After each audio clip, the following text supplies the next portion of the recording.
Hello, this is doctor Danish. Welcome to NFA classes.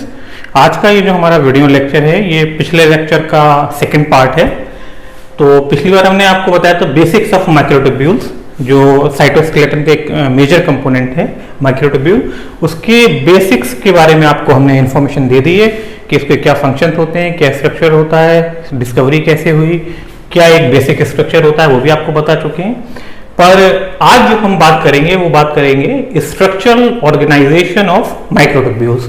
तो structural organisation को समझाने के लिए जब मैं ये वीडियो बनाने के प्लान कर रहा था तो मुझे लगा कि आपको लग भी रहा होगा कि एक वीडियो क्लास में देखिए मैंने बोर्ड पे बहुत सारे प्रिंटेड लैंडस्केप में A4 साइज पेपर लगा रखे हैं। तो इससे का क्या मतलब है? दरअसल स्ट्रक्चरल ऑर्गेनाइजेशन को समझाने के लिए मुझको बहुत सारे स्ट्रक्चर आपको दिखाना थे और स्ट्रक्चर के थ्रू ही मुझे आपको समझाना था कि माइक्रोट्यूब्यूल का जो स्ट्रक्चर होता है वो किस तरह से होता है। पर इसके लिए मुझे लगा कि अगर मैं, क्योंकि हमारा बोर्ड का जो साइज है वो 3x4 है तो स्पेस कम है यहाँ पे बोर्ड पे, मैं अगर इस तरह के इतने सारे स्ट्रक्चर्स बनाऊंगा तो वहाँ पे पॉसिबल नहीं होगा कि इस बोर्ड साइज में हम इसको कवर अप कर पाए। तो इसके लिए मैंने सोचा कि मैं इसको 1 बाय 1 करके आपको, जो मैंने कुछ स्ट्रक्चर बनाए हैं अपने हाथ से, मैनुअली कुछ बनाए हैं, कुछ मैंने प्रिंट आउट निकाले हैं और इनको बहुत अच्छे से ऑर्गेनाइज किया है कि कौन सा कब आना है, कैसे क्या समझाना है। तो अब इस तरह से मैंने इनको इस वीडियो लेक्चर को अरेंज किया है। तो मैं अब क्या करूँगा, इसमें एक एक करके आपको एक एक पेज पे फोकस करके उसके बारे में आपको समझाऊंगा। और आपको ये, मुझे उम्मीद है कि आपको इस पूरे वीडियो लेक्चर के बाद मुझे उम्मीद है कि आप कैपेबल होंगे कि आपको माइक्रोट्यूब्यूल्स का जो स्ट्रक्चरल ऑर्गेनाइजेशन है वो समझ में आ जाए। ठीक है, तो लेट्स बिगिन द क्लास। तो हम स्टार्ट करते हैं पहली स्लाइड से। तो पहली स्लाइड में आप देखिए, इसका जो टाइटल है वो है स्ट्रक्चरल ऑर्गेनाइजेशन ऑफ माइक्रोट्यूब्यूल्स। दरअसल मैंने पिछली आपको वीडियो में ही बताया है कि जो माइक्रोट्यूब्यूल्स होते हैं वो ट्यूब लाइक स्ट्रक्चर हैं, या फिर आप इन्हें हॉलो सिलेंड्रिकल स्ट्रक्चर्स भी कह सकते हैं। ठीक है, और ये जो हॉलो सिलेंड्रिकल स्ट्रक्चर्स होते हैं ये प्रोटीन के बने होते हैं। ठीक है, तो दरअसल होता क्या है, उस प्रोटीन का नाम ट्यूब्यूलिन होता है जिसके ये बने होते हैं माइक्रोट्यूब्यूल्स। और जो इसकी माइक्रोट्यूब्यूल्स की जो बिल्डिंग ब्लॉक प्रोटीन्स हैं, ठीक है, तो वो दो होती हैं, होती ट्यूब्यूलिन ही है, पर ट्यूब्यूलिन के दो वेरिएंट्स होते हैं। एक होता है अल्फा ट्यूब्यूलिन और दूसरा होता है बीटा ट्यूब्यूलिन। ठीक है, तो अल्फा ट्यूब्यूलिन और बीटा ट्यूब्यूलिन जो होते हैं, अल्फा जो होता है वो माइनस एंड का फॉर्मेशन करता है और जो आपका बीटा ट्यूब्यूलिन होता है ये प्लस एंड का फॉर्मेशन करता है। और ये होता है क्या, ये दोनों ही जो आपकी प्रोटीन्स हैं ये आपस में स्टिक करके आपस में मिलकर एक डायमर का फॉर्मेशन करती हैं जिसका नाम होता है ट्यूब्यूलिन डायमर। ठीक है, और ये डायमर लेटरली, मतलब ये जो ट्यूब्स पे लेटरली अरेंज होते हैं एक दूसरे से स्टिक करके। एक डायमर होगा, एक डायमर से फिर यहाँ देखिए, आप यहाँ समझिए, एक डायमर है, एक डायमर से फिर दूसरा डायमर जुड़ा, दूसरे से फिर तीसरा जुड़ा, और इस तरह से ये एक हेलिकल फैशन में अरेंज होते हैं इस ट्यूब पर। ठीक है, पर इस ये जो हेलिक्स होती है ये एक ट्रू हेलिक्स ना होकर एक सीडो हेलिक्स होती है।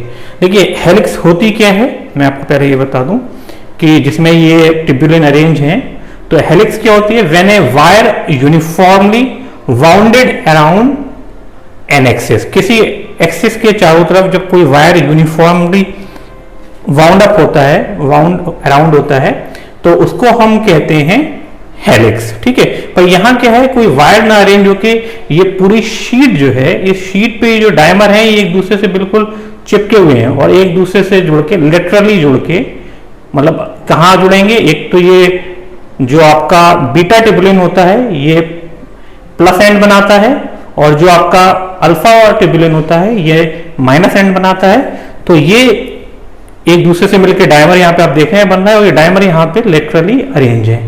तो ये डायमर जो हैं ये लेटरली एक दूसरे से लेटरली जुड़ते हैं और एक पूरी रिंग का या एक पूरी हेलिक्स के एक जो टर्न होता है उसका फॉर्मेशन करते हैं। ठीक है, सीडो हेलिक्स इसलिए मैंने बोला क्योंकि ये कोई वायर नहीं है यहाँ पे, बल्कि पूरी एक शीट है जो एक दूसरे से, जिसपे जो डायमर है वो एक दूसरे से पे से लेटरली स्टिक किए हैं और फिर वो एक पूरा एक सर्किल, एक पूरा टर्न बनाते हैं और ये टर्न जो है धीरे धीरे कई सारे टर्न एक के ऊपर एक आते रहते हैं और माइक्रोट्यूब्यूल्स का जो है वो फॉर्मेशन होता है। उस तरह से उसकी लेंथ बढ़ती है। ठीक है, तो आपको ने ये देख लिया कि ट्यूब्यूलिन जो है वही, अब माइक्रोट्यूब्यूल जो है उसको बनाने वाले दो मोनोमर्स प्रोटीन है।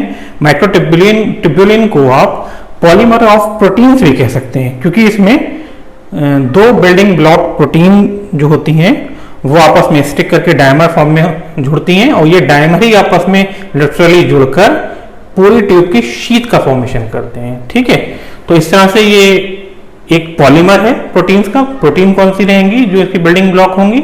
Alpha and beta.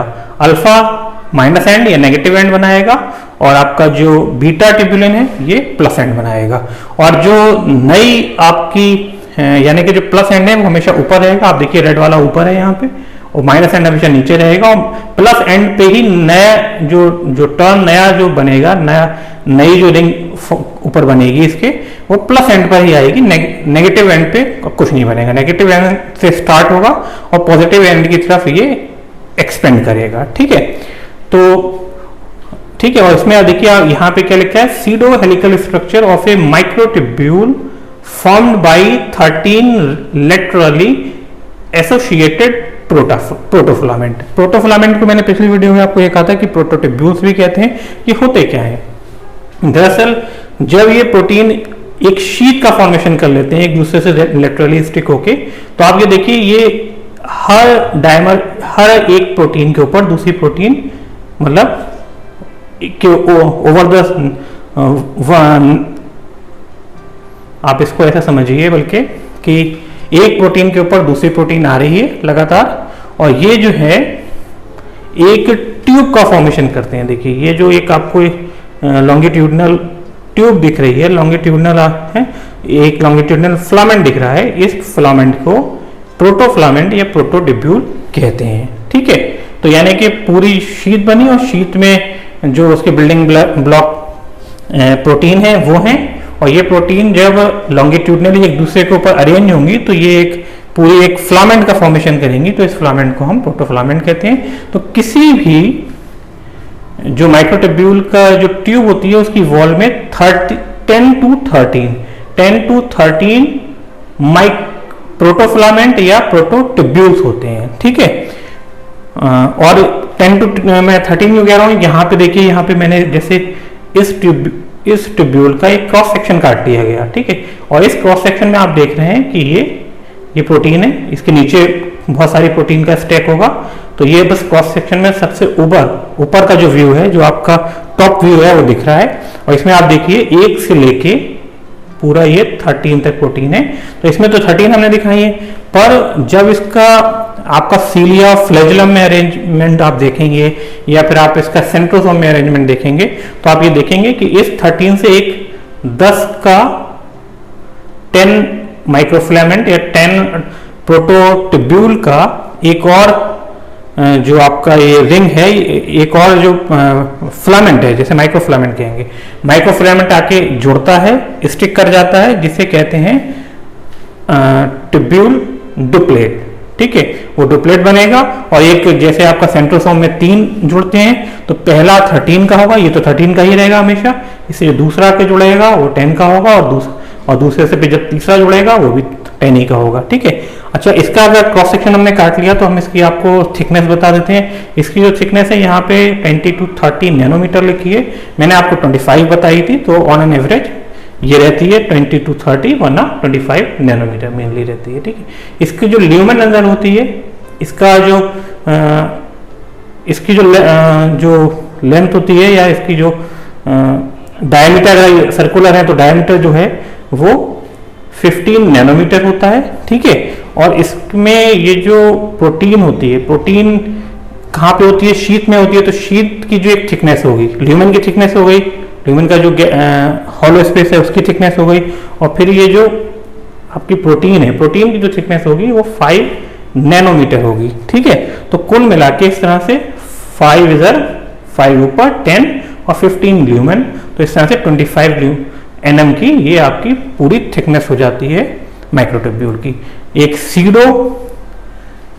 SIDO helical passion में ये जो आपके डायमर बनते हैं, tubulin dimer, alpha beta tubulin dimer जो बनता है वो लेटरली अरेंज होते हैं और पूरे ट्यूब का फॉर्मेशन करते हैं। अच्छा, अब ये सेकेंड स्लाइड पर आ गए। देखिए इस स्लाइड में क्या है, इसमें हमने समझाया हुआ है formation of tubulin dimer and nucleation. ठीक है, तो ट्यूबुलिन डायमर तो आपने पहले देख लिया था, मैं यहाँ पे आपको फिर से दिखा देता हूँ कि अल्फा ट्यूबुलिन और बीटा ट्यूबुलिन। अल्फा जो ट्यूबुलिन होती है वो आपके नेगेटिव एंड पे होती है, बीटा ट्यूबुलिन पॉजिटिव एंड पे होती है। ठीक है, ये जो है आपस में मिलकर अल्फा बीटा ट्यूबुलिन हेट्रोडाइमर्स बनाते हैं। यहाँ हेट्रो वर्ड इसलिए हमने यूज किया है कि अल्फा और बीटा जो है वो तो मतलब एक ही प्रोटीन नहीं है, थोड़ा सा वेरिएशन है इनमें, है ट्यूबुलिन पर वेरिएंट्स हैं डिफरेंट। ठीक है, तो इसलिए ये हेट्रोडाइमर्स बन गया। ठीक है, होता क्या है, ये मैंने आपको समझाया था कि ये लेटरली देखिए अरेंज हो रहे हैं। यहाँ पे देखिए लेटरली एक हो गया डायमर, दूसरा डायमर, फिर तीसरा डायमर, चौथा डायमर, और इस तरह से ये पूरी एक टर्न या पूरी एक रिंग का फॉर्मेशन करेंगे।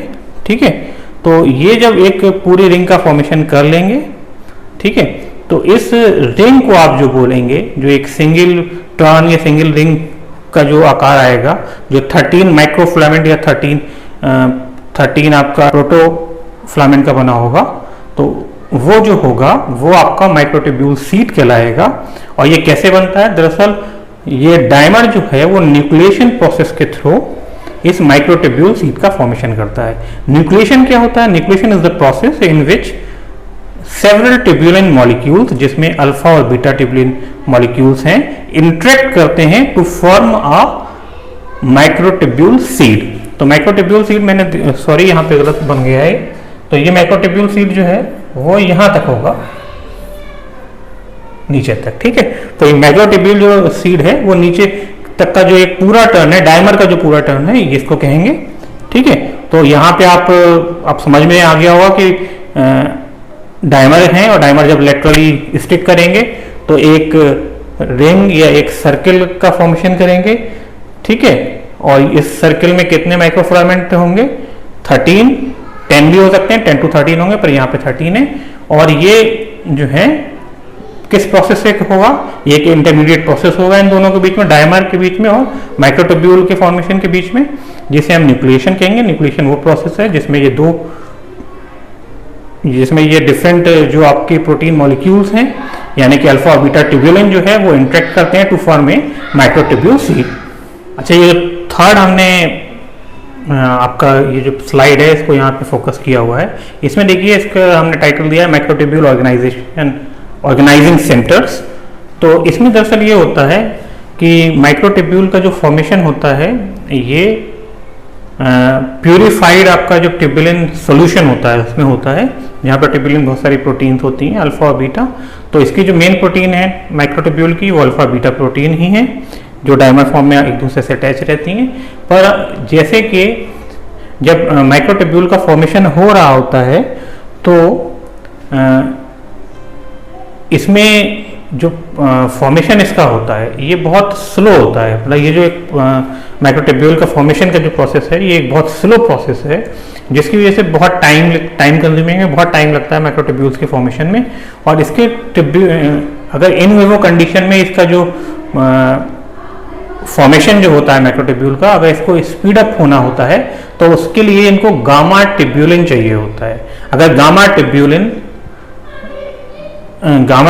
इससे आके अटैच हो जाता है, गामा ट्यूब्यूलिन अटैच कैसे होगा इससे, गामा ट्यूब्यूलिन एक एसेसरी प्रोटीन से जुड़ता है और एसेसरी प्रोटीन के साथ जुड़ के, जैसे यहाँ पे देखिए मैंने आपको दिखाया है कि गामा प्रोटीन, यहाँ पे देखिए ये थर्ड टाइप के जो मोनोमर प्रोटीन है गामा प्रोटीन, ठीक है, पर ये सिर्फ आपका रिंग कॉम्प्लेक्स बनाते हैं। ऊपर का जो माइक्रोट्यूब्यूल का जो स्ट्रक्चर है उसमें इसका कोई पार्ट नहीं होता है, बस ये एक तरह से उसके फॉर्मेशन को स्पीड अप कर देते हैं। ठीक है, तो गामा ट्यूब्यूलिन और एसेसरी प्रोटीन आपस में असेंबल होती हैं, ठीक है, और ये बनाती हैं गामा ट्यूब्यूलिन रिंग कॉम्प्लेक्स। देखिए यहाँ पे एक रिंग बन रहा है, ऊपर देखिए गामा प्रोटीन है, नीचे ये ट्यूब जो है वो एसेसरी प्रोटीन है, और यहाँ पे भी आप देख सकते हैं, यहाँ देखिए गामा का सिंबल है, ठीक है, गामा सिंबल है, और आपका TU for tubulin, R for ring, C for complex assembly.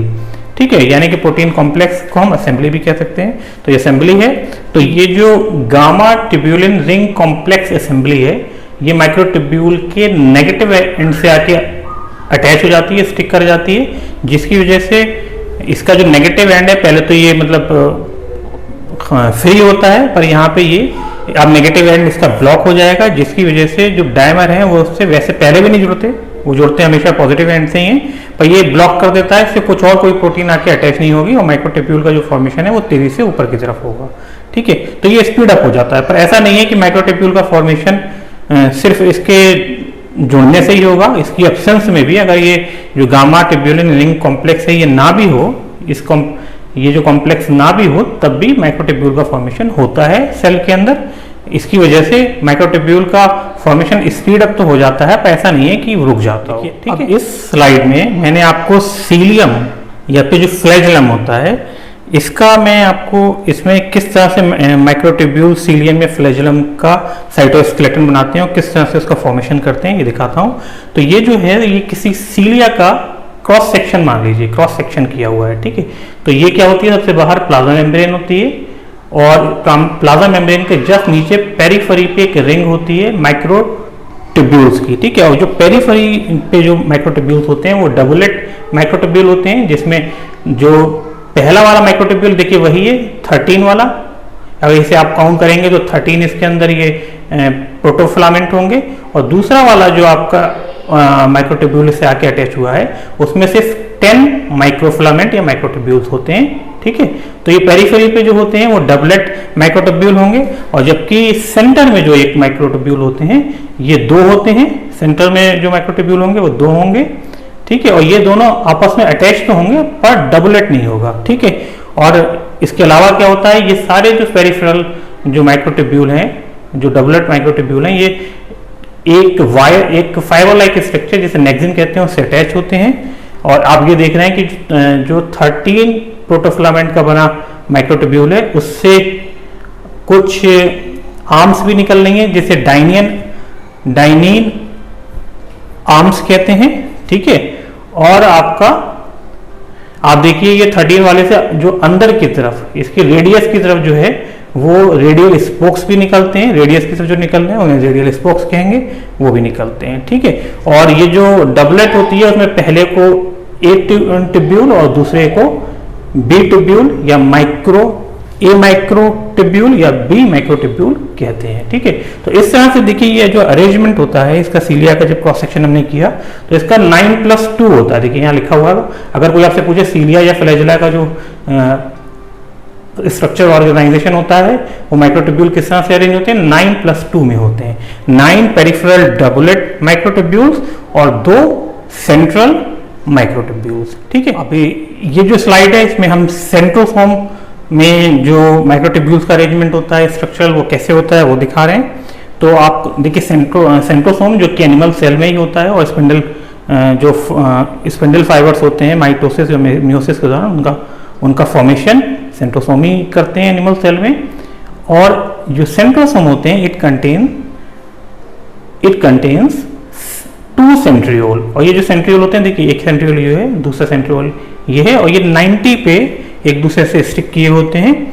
और हर सेंट्रियोल जो होता है वो 9, ठीक है, 9+0 के माइक्रोट्यूब्यूल के अरेंजमेंट को दिखाता है। ठीक है, 9 कैसे हैं, देखिए ये जो आपको यहाँ पे ये जो ट्यूब दिख रही है ये खुद एक माइक्रोट्यूब्यूल है, जितने भी ट्यूब्स हैं ये खुद एक माइक्रोट्यूब्यूल है, ये दूसरी है, तीसरी है, तो ये 3 माइक्रोट्यूब्यूल आपस में अटैच होती हैं, 1 2 3। ठीक है, और 3 को देखिए मैंने यहाँ दिखाया, पहली जो माइक्रोट्यूब्यूल होगी उसमें जो अरेंजमेंट होगा वही होगा, 13 प्रोटोफिलामेंट का बनी होगी, दूसरी 10 की होगी, फिर 10 की होगी, जैसे अभी इससे पहले वाली सीलियम की क्रॉस सेक्शन में हमने आपको दिखाया था। ठीक है, जो एक इसमें जो पहले होती है सेंट्रियोल होता है, जो पुराना होता है उसे मदर सेंट्रियोल कहते हैं, और जो नया बनता है उसे डॉटर सेंट्रियोल कहते हैं। तो यानी कि सेंट्रोसोम एनिमल सेल में होंगे, 2 सेंट्रियोल से के बने होंगे। इसमें जो अरेंजमेंट होगा माइक्रोट्यूब्यूल्स का 9+0 का होगा। 9 का होंगे और अच्छी ये जो 3 जो होते हैं, ये 9 जो होते हैं वो ट्रिपलेट माइक्रोट्यूब्यूल्स होते हैं। जैसे वहां पे डबलेट में थे तो पहला यहाँ पे 13 का, फिर 10 के 2, और ये कितने होंगे, 9 होंगे, 1 2 3, और ये 9 जो ट्रिपलेट माइक्रोट्यूब्यूल्स होंगे ये आपस में अटैच भी रहेंगे एक फाइबर से जो ठीक है। तो ये इस तरह से सेंट्रोसोम का स्ट्रक्चर हो गया। इस वाली स्लाइड में मैंने आपको स्पिंडल फाइबर का स्पिंडल फाइबर जो होते हैं वो बने किसके हैं, माइक्रोट्यूब्यूल्स के बने हैं, और ये किस तरह से मतलब कैसे ये इमर्ज होते हैं, कहाँ से, और किस तरह से ये जो आपका माइटोसिस में या म्यूसिस में किस तरह से ये क्रोमोसोम्स के मूवमेंट को गाइड करते हैं। ठीक है। अच्छा, पहली बात ये कि देखिए अगर ये एनिमल सेल है तो यहाँ पे सेंट्रोसोम होगा, सेंट्रोसोम से ही ये स्पिंडल फाइबर इमर्ज होंगे। पर अगर प्लांट सेल है तो प्लांट सेल में होता क्या है कि सेंट्रोसोम नहीं होता है, पर सेंट्रोसोम की जगह जो आपका न्यूक्लियर एनवेलप का एक्सटीरियर होता है उसके ऊपर से, उसके मतलब एक्सटीरियर के बाहर से, एक्सटर्नल पार्ट के बाहर से, न्यूक्लियर मेम्ब्रेन के एक्सटीरियर पार्ट के बाहर से 2 पॉइंट पे, 2 पोलर एंड्स पे जो माइक्रोट्यूब्यूल्स हैं वो ऑर्गेनाइज होना शुरू हो जाते हैं, और इनमें हेल्प कौन करती है, प्लांट की सेल वॉल इसको ऑर्गेनाइज करने में हेल्प करती है। ठीक है। और ये जो हैं ये क्रोमोसोम से, देखिए यहाँ पे, ये देखिए यहाँ पे आपको दिख रहा है कि माइक्रोट्यूब्यूल ऑर्गेनाइजिंग सेंटर है जिसे MTOC बोला है। ये एनिमल सेल में कौन होंगे, सेंट्रोसोम होंगे जो ऑर्गेनाइज करेंगे, और ऑर्गेनाइजिंग सेंटर जो होते हैं वो आपको बता भी दिया कि गामा ट्यूब्यूलिन रिंग कॉम्प्लेक्सेस भी होते हैं, वहां से भी इमर्ज करती है माइक्रोट्यूब्यूल, आगे बढ़ती है। ठीक है। तो यहां से देखिए आपको काफी तरह के ट्यूब्यूल्स निकल रहे हैं जो ऑर्गेनाइजिंग सेंटर्स हैं उनसे। एक तो देखिए एस्टर माइक्रोट्यूब्यूल्स हैं। एस्टर का मतलब ये होता है जैसे आप कोई स्टार होता है, स्टार में जैसे सब तरफ उसकी स्टार से जब रोशनी निकलती है तो वो एस्टर का फॉर्मेशन जैसे एक स्टार जैसा दिखता है, वो थोड़ा चारों तरफ उसकी रेज आती हैं। तो ऐसे ही ये एस्ट्रल माइक्रोट्यूब्यूल्स, उसी जो नाम लिया गया है ये स्टार से ही लिया गया है। तो ये देखिए सब तरफ निकल रही है छोटी। ठीक है।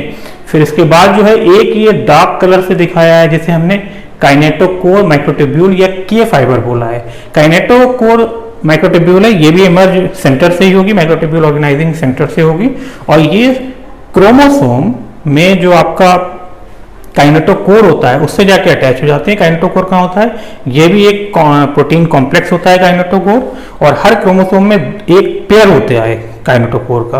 और जब देखिए यहाँ पे, ये देखिए एक क्रोमोसोम है और यहाँ पे देखिए म्यूसिस की ये स्लाइड है। तो म्यूसिस में देखिए जब ये सिस्टर क्रोमेटिड बनती हैं, ठीक है, और जब ये सेपरेट करता है क्रोमोसोम तो दोनों ही हर क्रोमेटिड में 2 क्रोमेटिड बनती हैं, दोनों में एक एक काइनेटोकोर आ जाता है, जिससे ये स्पिंडल काइनेटोकोर माइक्रोट्यूब्यूल जुड़े होते हैं और ये इनको पोलवाइज अपोजिट डायरेक्शन में खींचते हैं, स्ट्रेच करते हैं, जिसकी वजह से ये सेपरेट हो जाते हैं। ठीक है। और इनके मूवमेंट को गाइड करने के लिए और बहुत से पोलर माइक्रोट्यूब्यूल्स भी होते हैं जो इनसे आके अटैच होते हैं क्रोमोसोम से, और ये इनके मूवमेंट को गाइड करते हैं। ठीक है। तो इस तरह से मैंने आपको काफी कुछ माइक्रोट्यूब्यूल्स के बारे में बता दिया है। प्लांट में, एनिमल में 3 एग्जाम्पल भी दे दिए, सीलियम का, सेंट्रोसोम का, और यहाँ पे स्पिंडल फाइबर का। ठीक है। तो मैं उम्मीद करता हूँ आपके लिए काफ़ी हेल्पफुल रहा होगा। अब मैं जो नेक्स्ट हमारा साइटोस्केलेटन का एलिमेंट है माइक्रोफिलामेंट, उस पर नेक्स्ट वीडियो होगी। जब तक के लिए गुड बाय।